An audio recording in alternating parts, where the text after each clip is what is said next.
The two black indicted individuals accused of conspiring to help Donald Trump overturn the 2020 presidential election results in Georgia surrendered themselves at an Atlanta jail this week. However, questions are circling about why one of them was the only person out of all 19 defendants not to receive a bond agreement and forced to remain in jail. Trevian Kutti, the former publicist of R. Kelly and Kanye West, as well as Harrison Floyd, the former director of Black Voices for Trump, were both booked and processed into the Fulton County Jail just one day before the Friday's surrender deadline. Both Kutti and Floyd face the same charges, including violating the Georgia RICO Act and influencing witnesses in a large-scale criminal case involving Trump and more than a dozen of his allies and associates.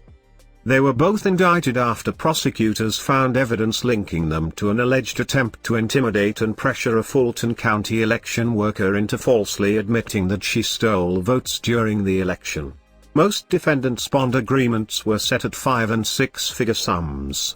Trump's order was a bit more restrictive, with some with special terms on his social media use. While Kutti was granted a $75,000 bond for her release, Floyd wasn't provided a pre-arranged bond order or terms of release at all. So he had to spend the first night after his arrest in a jail cell before seeing a judge the following day. That hearing did not go well for Floyd. Floyd had a hearing in front of Superior Court Judge Emily Richardson at Fulton County Courtroom Friday afternoon.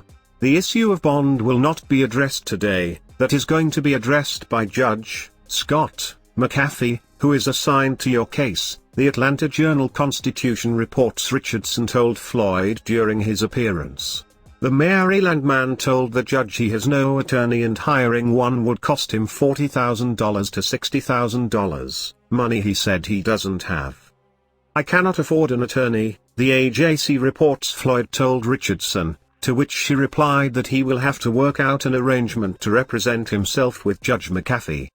The absence of a bond deal is connected to a recent run-in with the law in May in which Floyd is charged with assaulting an FBI agent. Floyd faces federal charges stemming from an aggressive confrontation with two FBI agents sent to serve him a grand jury summons in Maryland. Those charges, which Floyd pointed out during his hearing are misdemeanors, were grounds to keep him behind bars for now, Judge Richardson ruled.